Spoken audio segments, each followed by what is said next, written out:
పతిగా బోలును మరియు తుమిల భడతారము నగర పతిగా బోలును మరియు తుమిల భడతారము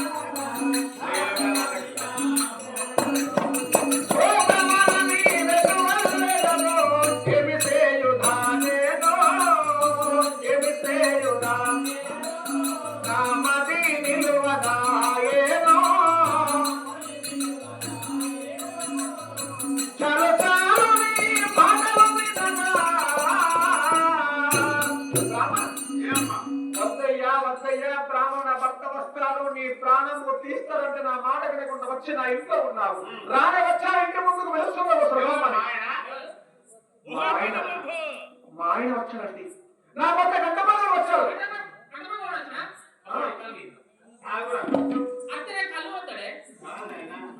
చాలా ప్రమాదం. ముందు పోదామా కాని పోనివద్దు, వెనక పోదామా గీర పోనివద్దు. నడుమ ఎత్తి ఏ విధంగా బాధపడుతుందో నా గతి ఆ విధంగా ఉంది. నీవు తలుపులు తీసావా అతను వస్తాడు. లేదా నీవు లేని సమయంలో కూడా నా ఒంటరిగా ఉండు నా ఇంటికి ఎలా వచ్చావని ఆయన నన్ను వధించక తప్పదు, మధించక తప్పదు.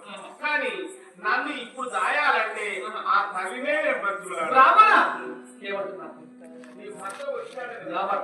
అందుకు నీ భర్త వచ్చినట్టు ఎలాగైనా నాకు ప్రమాదమే, ప్రాణ ప్రమాదం. కాబట్టి ఒక మాట తల్లి ఏమిటి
ఆకలితో ఉన్నప్పుడు ఏ తల్లి అయితే ప్రేమతో తీసి అన్నం పెట్టదో చచ్చేలాగా ఆ ఇంటి వారిని కలవాలి అన్నారు. ఈ కనువుకు ప్రారంభించిన దేవుని ప్రొద్దున లేవని దండం పెట్టుమన్నారు. అన్నం పెట్టిన తల్లిని మర్చువాడు, ఆవుసు ఇచ్చిన దేవుని మర్చువాడు వచ్చే జన్మలో వాడు గాథగా జన్మిస్తాడు. అది వచ్చి తల్లి నీ ఇంటికి రాగా నన్ను ఆదరిస్తే అన్నం పెట్టి కానీ నీ మొగుడు వచ్చాడు. చాలా ప్రమాదకరమైన విషయం. ముసలి వాడిని నీ మొగుడు రాకముందు నన్ను ఎక్కడైనా దాచి పెట్టుదని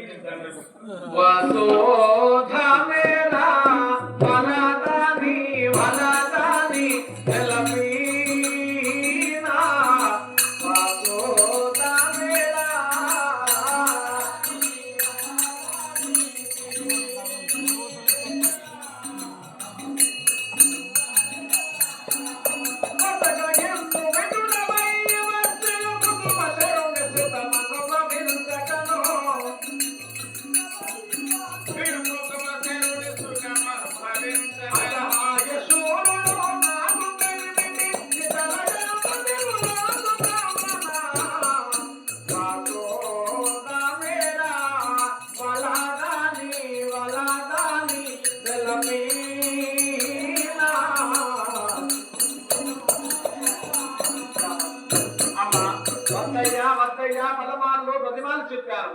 అప్పుడేమో అత్తమ్మ పైన వేయమన్నావు, ఇప్పుడేమో తల్లి అంటున్నావు. అని విధముగా నీ ప్రాణం పోయేసిన సమయానికి తల్లిగా మాట్లాడుతున్నావు. సరే, నీ ప్రాణం కాబట్టి నా బాధ్యత కాబట్టి సానబట్టిన కత్తి మీద నడవడం ఎంత ప్రమాదకరమో ఒంటరిగా ఆడపిల్లలు ఉన్న ఇంటి లోపల ఉండడం అంత ప్రమాదకరం. 10 నాగుపాములు ఉన్న కాడ ఒక మనిషి నిలబడ్డాడంటే ఏదో ఒక పాము కాటు వేయగలదు. 10 మంది ఆడవాళ్ళకు ఎప్పుడు పడితే అప్పుడు పరిహాసం ఆడే మగవాడికి అప్పటి ఇంకలు రాక తప్పు. నిత్య భోజేదానికంటే బొందమోయడం మేలు అన్నారు. 10 పాముల మధ్యలో ఉన్నవాడికి కాదు తప్పదు, ఎప్పటికీ పరశువాలతో నవ్వేవాడికి నిందలు తప్పు. అందుకే నీ ఇంటికి వచ్చాను. అందుకు నా మీద దయ చూసి ఒక నియమం ఓడి కట్టుకోమా. ఎక్కడ దాచుకుంటావు బ్రాహ్మణ? నాకు కూడా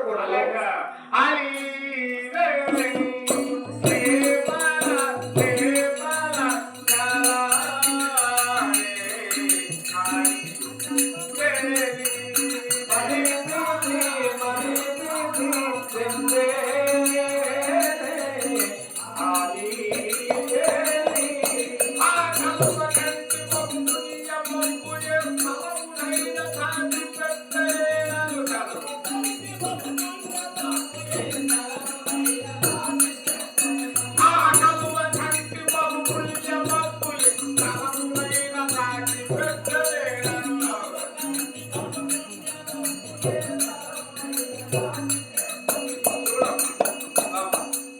అపకారం చేసిన వానికి అపకారం చేయవాడు గొప్పవాడు. అపకారం మనకి ఎవరు చేస్తాడో వానికి ఉపకారం చేయాలి. మన మీద కత్తి దూరిన పాలివాడైనా పగవాడైనా మన కడప దొక్కాడంటే వాని మీద దయ చూడాలి కానీ వానికి ప్రతీకారం తీసుకునేవాడు మనిషి కాదు. అది అది పుట్టెడు పోసిన బూదల పేర్కొనగా సురభక్తి అంటే కళ్ళు బట్టిగా కొంటారు. ప్రతి నిత్యం మీరు చిప్పకు తీసుకొచ్చి బట్టి పడతారు. ఆ బట్టే కదా నీకు ఆరాధ్య దైవము. కూర్చోవాలమ్మా అయిపోతుంది.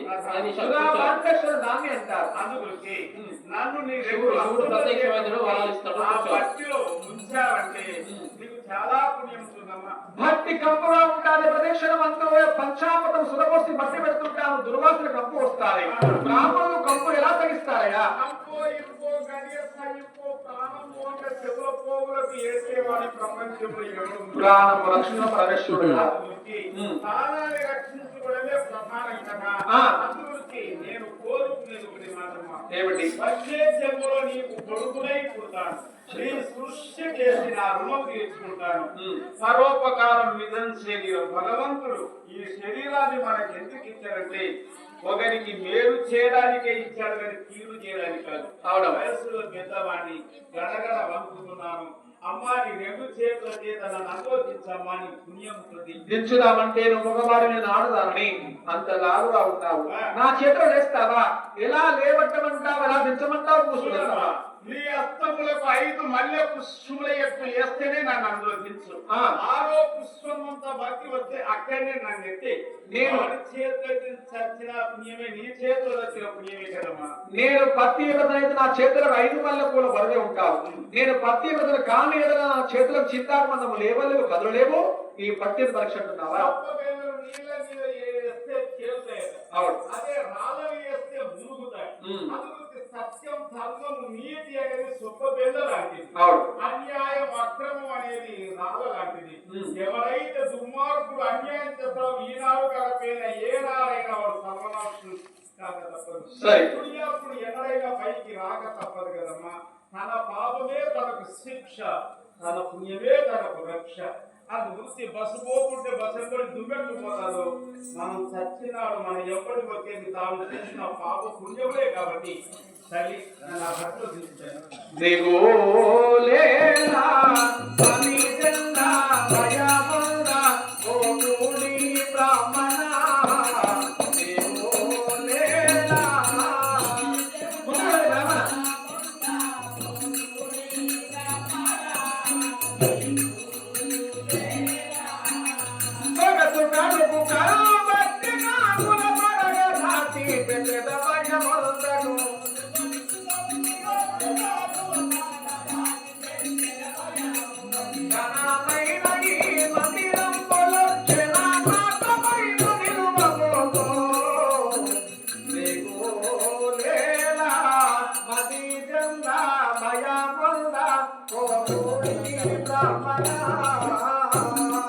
సరే చూసావా?